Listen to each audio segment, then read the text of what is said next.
desio sa. ისინი ცდილობდნენ თავისი აუდიტორიისთვის ახალი ამბები ეუწყებინათ.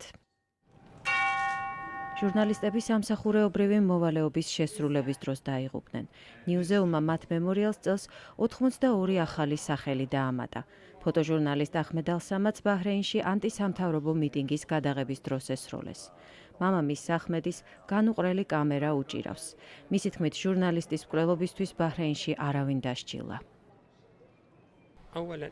დიდი იმედი მაქვს, რომ სამართალი ყველა ამ ჟურნალისტისთვის აღსრულდება. არა მარტო წელს დაღუპულებს გულისხმობ, არამედ ნებისმიერ მათგანს.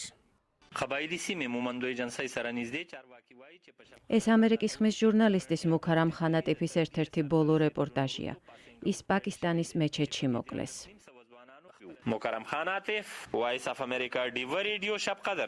ამიერიდან ატიფის სახელი მემორიალზე 2200 ჟურნალისტის გვერდით იქნება. მათი უმრავლესობა ისეთ ქვეყნებში დაიღუპა, რომლებშიც ან ომია, ან სიტყვის თავისუფლებას ებრძვიან. გასულ წელს ყველაზე მსხვერპლიანი სირია იყო, იქ 29 ჟურნალისტი მოკლეს.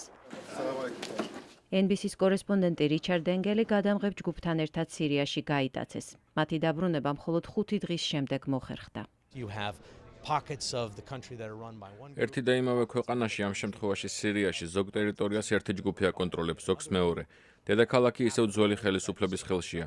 პოლიტიკურ ქაოსში მანევრირება ისე გიწევს, რომ დანამდვილებით არასოდეს იცი ვის უნდა ენდო, ვის შეუძლია საბოლოო ჯამში შენი უსაფრთხოების უზრუნველყოფა და ვის არა. სამწუხაროდ სირიაში დაღუპული ბევრი ჟურნალისტის სახელი გაისად ამ მემორიალზე ისევ მოხვდება.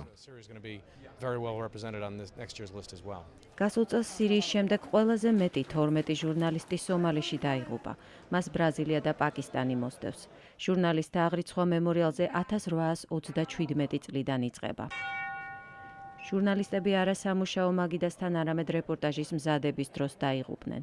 იმ მომენტში ისინი საყვარელ საქმეს მომარჯვებული კამერით, ჩამწერით ან საწერკალმით ასრულებდნენ. მაია ქვარცხავა, ამერიკის ხმა, ვაშინგტონი.